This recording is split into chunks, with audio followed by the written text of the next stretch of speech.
All right, what's going on, guys? I wanted to do like a quick short video about this unit right here because I see a lot of posts, people talking about like swapping out the radio. So I have like the basic orange version. This is a 2014 F56, so I've got like the basic orange radio in here. And I've looked into swapping this out because I wanted like Apple CarPlay, like you can see what's going on here. And it's very expensive if you're not going to buy like one of the Chinese knockoff units. Like if you want to keep like the oil measurement and all that good stuff and some other features in there that you'll lose on a lot of the Chinese manufactured ones. This is kind of a solution I came up with, and it's up to you if you want to go this route. If you think it's tacky, then whatever.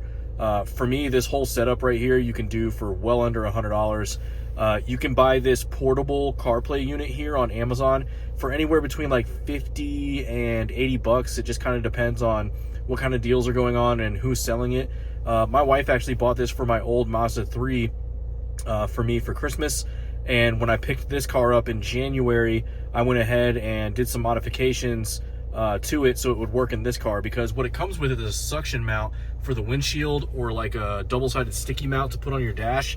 Neither one of those options are viable in the Mini because it just takes up too much space up there, and you already have a limited amount of windshield as it is in these cars.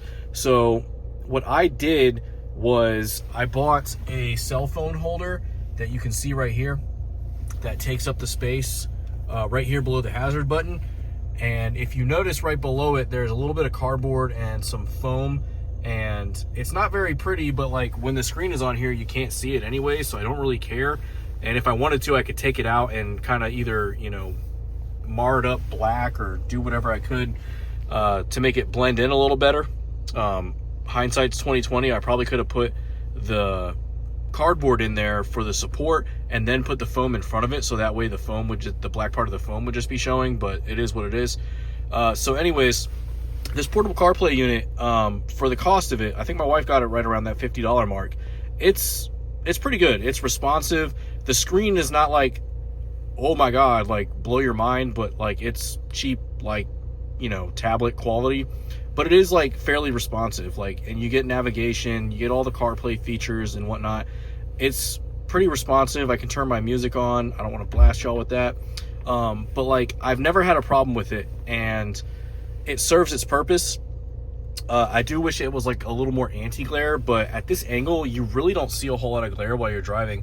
Like this is where your head is, like basically, and you can see like there's not a lot of glare coming off of it. It just kind of depends on how it's facing.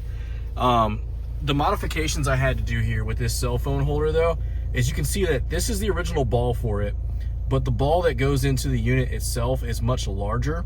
And so what I did was I took the suction cup mount, and there's a little stem that comes off of its ball, and I cut it right at the very base of the stem. And the cell phone holder itself is actually hollow, so at the very front of it you can't see it because it's all glued together right now, but there's a hole in the front of the cell phone holder which is made of metal.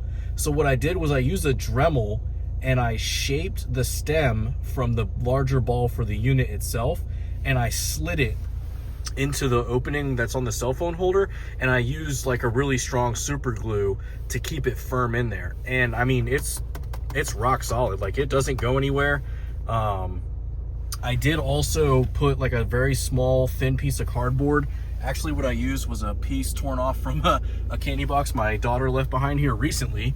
I put it into the socket joint, and then I stuck the unit on, and it actually it just filled in a little bit of space, because I was having an issue on hard bumps where this would kind of like shimmy and like eventually just slowly drop and angle itself down, and it got annoying because the roads here in Virginia can be really rough. So yeah, other than that, it's a single power wire that's running down here that's plugged into the 12 volt. Don't freak out if you get one of these and it stays on after you turn the car off. Because it will stay on for I think it's like up to 15 minutes because the cigarette lighter is designed to like maintain power for a certain amount of time after you shut these cars off. I've never had a problem leaving it plugged in. Like the battery doesn't drain, I don't come out to a dead car, so I leave it alone, so that way I don't have to keep unplugging it and plugging it back in every time I get in the car. The other thing I did, because you can run a auxiliary cord from the side of the unit right here, down to the auxiliary input for the vehicle, but I did find, let's not do that.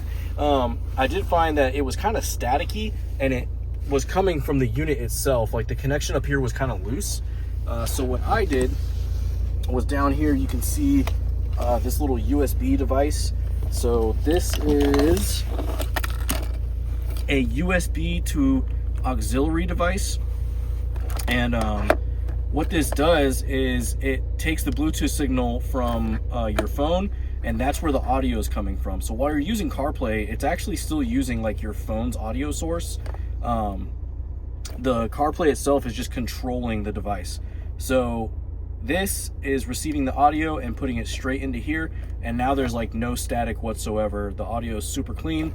And I did buy one. This one has a microphone jack on it, because if you don't have a microphone jack here and this is what's actually Bluetooth for audio, you will not be able to answer calls using the CarPlay and have a microphone. So pick one of these up that has a microphone. This adapter right here was like less than $15. So between like the CarPlay, the mount, and that right there, it was well under $100. It was probably like maybe 85, if that. So yeah, that's been my solution to CarPlay for this vehicle, and it's worked out absolutely wonderfully. So if you're looking for a cheap solution, this is what I would recommend.